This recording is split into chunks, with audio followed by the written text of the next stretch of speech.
Ahoj, pojďme se společně podívat na tenhle exkluzivní apartmán B631, který se nachází v 6. patře moderního rezortu Scandic v Hurghadě. Dispozice je 2+KK s velkorysou plochou 121 m2, která vám vlastně bude nabízet dostatek prostoru jak pro relax, tak pro pohodlné bydlení. Co dělá tenhle ten apartmán výjimečným, je určitě tenhle ten krásný panoramatický výhled. Vidíte částečně jak do zahrady, tak na bazény i na moře. Takže si to jenom zkuste představit, ranní káva s takovýmhle výhledem, to zní jako sen.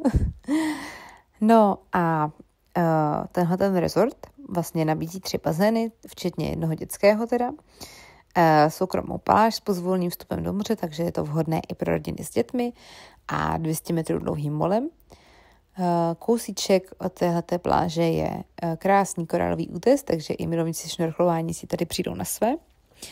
A zároveň v docházku ve vzdálenosti od tohoto rezortu najdete supermarket, restaurace, kavárny, obchody i nemocnici. Letiště máte jenom 15 minut jízdy autem, Elgounu máte 20 minut jízdy autem a centrum vlastně jenom 5 minut.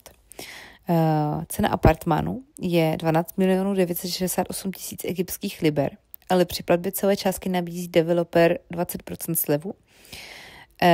Po slevě tak zaplatíte pouze 10 158 000 egyptských liber, což je přibližně 4,5 milionu korun na naše, samozřejmě podle aktuálního kurzu.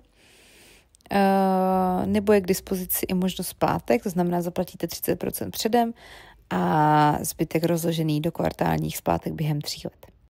No a pokud vás ten apartmán zaujal, tak mě neváhejte kontaktovat, já vám ráda sdělím více informací, nebo si můžeme třeba domluvit i schůzku a prohlídku tohoto apartmánu a vlastně zároveň nabízím teďka akci do konce srpna, překlady smluv a kontrolu smluv právníkem zdarma, takže pokud máte zájem, tak mě neváhejte kontaktovat a budu se na vás těšit.